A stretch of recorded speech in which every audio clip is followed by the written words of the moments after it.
আমার সামনে এসেছে। এবার এদেরকে খেয়ে আমার পেটের জ্বালা মিটাবো। আহ, আহ, আহ, আহ, আহ, আহ।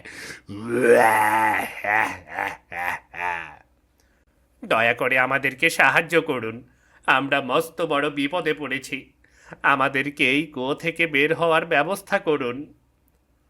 হ্যাঁ রাক্ষস মশাই, দয়া করে আমাদেরকে এখান থেকে বের করে দিন। আমরা পৃথিবীতে ফিরে যেতে চাই। তোরা বড্ড বোকা।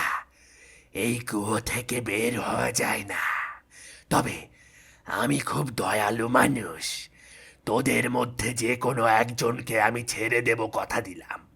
তা আমাকে বল, তোদের দুজনের মধ্যে এখান থেকে কে চলে যেতে চাস? রাজকুমার এখান থেকে চলে যাবে। ওর বাবা মা ওর জন্য অপেক্ষা করছে। তাছাড়া ও আমাদের রাজ্যের ভাবী রাজা। আমি ওর কোনো ক্ষতি হতে দিতে পারি না। তুমি কেন শুধু শুধু আমার জন্য নিজের জীবন দেবে বলো তো? তোমাকে আমি মরতে দেব না। আমি বরং মরে যাই। তাছাড়া আমার মা বাবা আমাকে একদম ভাবে না। আমি বেঁচে থাকলেই বা কি, আর মরে গেলেই বা কি? রাজকুমার, দয়া করে এমন কথা বলবেন না। আপনি এখান থেকে চলে যান। রাক্ষস আমাকে খেয়ে ফেলুক।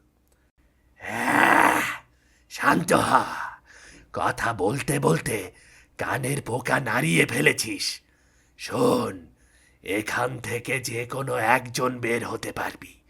নিজেদের মধ্যে কথা বলে সিদ্ধান্ত নে। আমি বরং কিছুক্ষণ ঘুমিয়ে আসি। ঘুম থেকে উঠেই কিন্তু যে কোনো একজনকে আমি খেয়ে ফেলব। এরপর সেই ভয়ঙ্কর রাক্ষস সেখান